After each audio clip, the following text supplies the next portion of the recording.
Ya, ada beberapa hal yang merupakan ciri khasnya sehingga bisa dicurigai bahwa ini seakan-akan adalah sampah hati.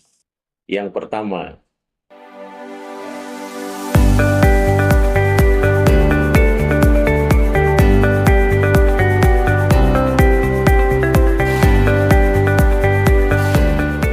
Bismillahirrahmanirrahim. Assalamualaikum warahmatullahi wabarakatuh. Para pemirsa sekalian dimanapun berada, terima kasih atas segala atensinya yang selalu menyempatkan waktu mengamati salah satu channel YouTube kita, Mr. Koronis, komunikasi romantis dan humanis. Baik para pemirsa sekalian dimanapun berada, tentu saja channel YouTube kita ini selalu bercerita tentang persoalan-persoalan komunikasi. Iya, dimana tentunya kita paham semua bahwa komunikasi itu kadang bisa melalui tulisan, bisa juga melalui lisan yang biasa disebut dengan oral communication. Iya, dan kedua-dua itu baik tulisan maupun tertulis itulah yang disebut dengan komunikasi verbal. Iya, tentunya juga ada yang disebut dengan komunikasi nonverbal. Iya, tentu seperti gestur tubuh, gerakan tubuh, dan lain-lain sebagainya. Para pemirsa sekalian, tentunya proses komunikasi itu bukan hanya terjadi di sekitar verbal dan nonverbal. Ya, tetapi kadang-kala fenomena-fenomena komunikasi ini juga terjadi dalam diri kita. Ya, ini biasa disebut dengan komunikasi intrapersonal. Ya, interpersonal atau intrapersonal communication. Pada kesempatan ini, para pemirsa sekalian, kita akan bahas satu tajuk. Ini agaknya unik, tapi ini bisa dikomunikasikan. Ya, saya beri istilah, ada yang disebut dengan komunikasi sampah hati. Ya. Ini kita bicara tentang sampah, berarti adalah barang-barang yang kurang bagus. Iya, biasanya sampah itu adalah sesuatu yang bagus. Makanya di dalam diri manusia juga kadang-kala ada juga sampah yang disebut dengan sampah hati. Ya, maka ini perlu dikomunikasikan bagaimana itu sampah hati ya. Para pemirsa sekalian, jadi istilah sampah hati itu adalah merupakan satu istilah yang saya bahasakan itu.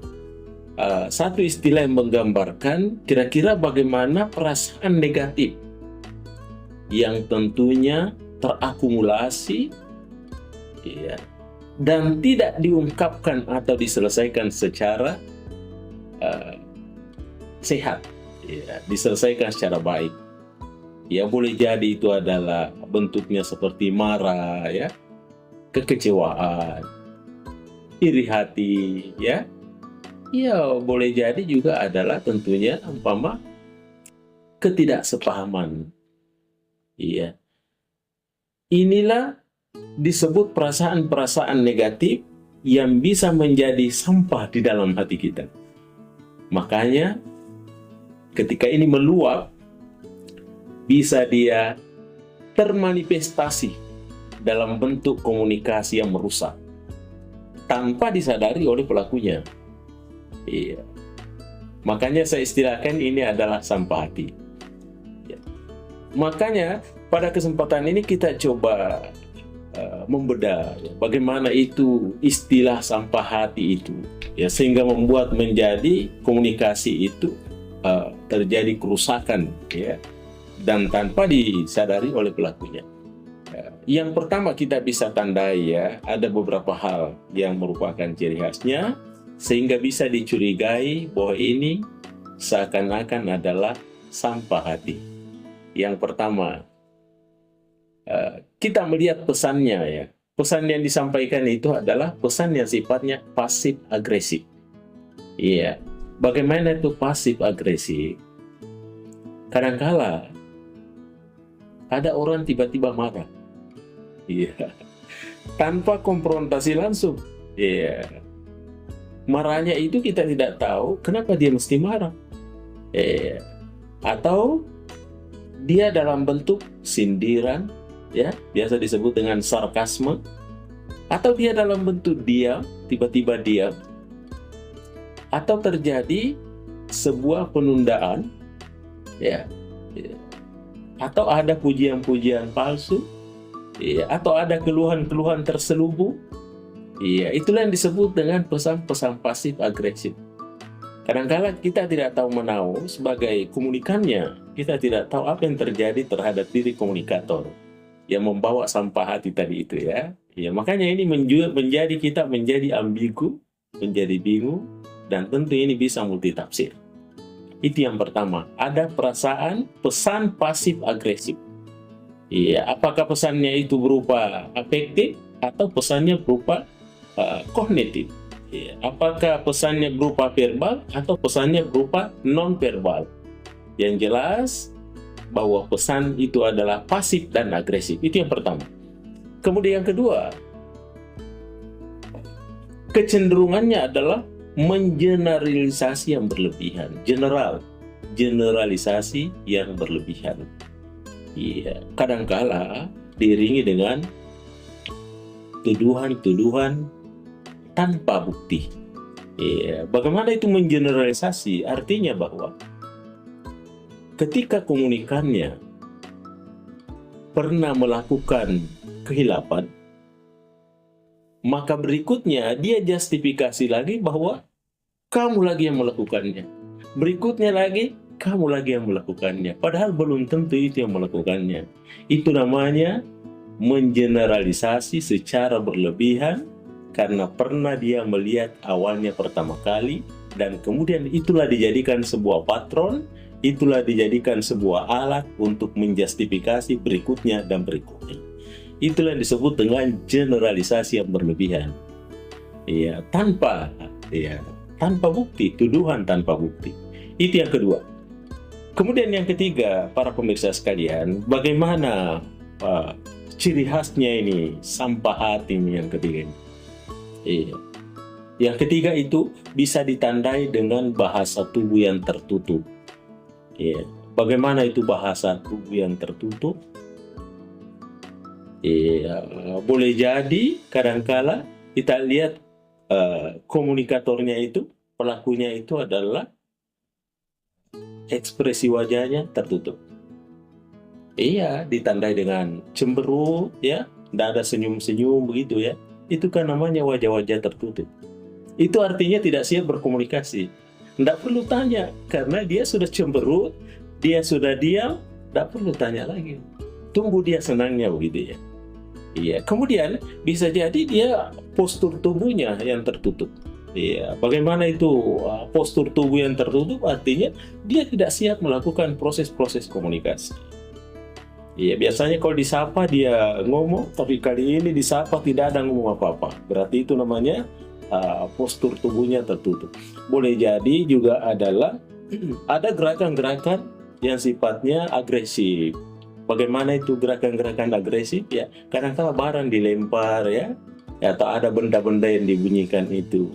Itu pertanda bahwa dia punya bahasa tubuh yang tertutup. Ya, barang-barang jadi objek pelemparan, objek keributan, sehingga kedengaran ada barang-barang. Biasanya kalau terjadi seperti ini, pasti komunikannya, audiensnya itu pasti bertanya-tanya, ada apa gerangan? Ada kemarahan yang terjadi. Itu ciri khas yang ketiga. Kemudian yang keempat adalah menghindari komunikasi, menjauh dari proses komunikasi. Tentu banyak alasan. Bisa berarti dia menolak, ya, kemudian dia tidak suka ditanya, ya, itu adalah bagian-bagian daripada menghindari proses komunikasi. Tidak ada yang perlu diklarifikasi, itu bagian dari menghindari proses komunikasi. Itu yang keempat. Dan yang terakhir, para pemirsa sekalian, adalah kita mendengar, ya, nada suaranya menyerang. Iya, karena nada suara itu adalah bagian dari proses komunikasi. Itu namanya proses komunikasi simbol atau proses komunikasi sifatnya non-verbal, ya, tanpa kata-kata, tapi kita melihat dia punya suara, ya. Iya. sifatnya menyerang ya, sinis ya, merendahkan, memandang remeh ya, itu semua adalah bagian dari ciri khas daripada sampah hati. Iya, artinya bahwa ketika kita hadapi seperti itu, tentunya kita harus memakluminya. Jangan ambil hati, sebab kapan komunikasi sampah hati ini kita ambil hati, maka kita ikut juga menada sampahnya itu ya. Karena dia menada sampah hati ya, membuang sampah. Iya, siapa yang mau pungut, siapa yang mau ambil sampahnya, maka dia terkena, maka ikutlah juga terimbas dengan sampah hati itu. Makanya kita bisa menular dengan sampah hati. Makanya ketika terjadi seperti itu, cukuplah kita memahami bahwa ini adalah bagian dari sampah hati. Kata orang, kadangkala diam bisa jadi emas. Maka diamlah supaya kau jadi emas. Tidak usahlah gubris, biarkan saja dia. Toh, dia nanti ada waktunya, ada masa-masa indahnya semuanya. Baik para pemirsaku dimanapun berada, kira-kira inilah hari ini materi kita tentang terkait dengan komunikasi sampah hati, ditandai dengan 5 hal. Yang pertama adalah tentu adanya pesan pasif ya agresif. Kemudian yang kedua tentunya adalah ada generalisasi yang berlebihan ya, tuduhan tanpa bukti. Yang ketiga tentu dia menghindari komunikasi, menghindari justifikasi ya, menghindari konfirmasi. Kemudian yang keempat tentunya adalah bahasa tubuh yang tertutup ya. Dan yang kelima yang terakhir itu adalah ada tanda pada nada suara menyerang. Boleh jadi dia sinis atau dia merendahkan. Baik para pemirsa sekalian dimanapun berada, ya tentunya mudah-mudahan ini bermanfaat. Ini saya utarakan demi untuk mengenali yang namanya sampah hati ya, supaya kita mudah mencermatinya sehingga membiarkan berlalu saja tentunya. Baik para pemirsa sekalian dimanapun berada, terima kasih atas segala atensinya. Mr. Koronis mengundurkan diri. Assalamualaikum warahmatullahi wabarakatuh. Mr. Koronis, jangan lupa